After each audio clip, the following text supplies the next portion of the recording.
বিসমিল্লাহির রহমানির রহিম।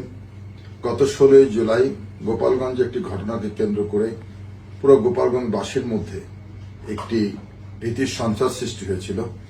সেই থেকে আমি বারবার সরকার এবং প্রশাসনের কাছে অনুরোধ করেছিলাম যে এই ঘটনাকে কেন্দ্র করে গোপালগঞ্জের সাধারণ মানুষ, নিরপরাধ মানুষ যেন কোনো ধরনের হয়রানির শিকার না হয়।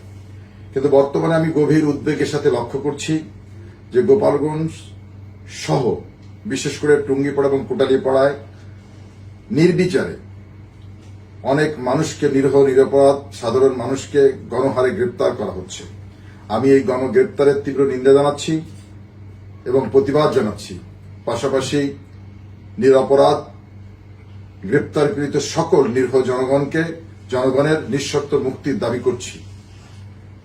বিশেষ করে যারা গ্রেপ্তার হয়ে আছেন সে সমস্ত পরিবারের কাছে আমি উদাত্ত আহ্বান জানাচ্ছি এবং আপনাদের জ্ঞাতার্থে বলছি যে আপনাদের যদি কোনো আইনি সহযোগিতা প্রয়োজন থাকে আমার সাথে যোগাযোগ করবেন। বিনা খরচে আমি আপনাদের পাশে থেকে আইনি সহায়তা দিতে সর্বদা প্রস্তুত রয়েছি।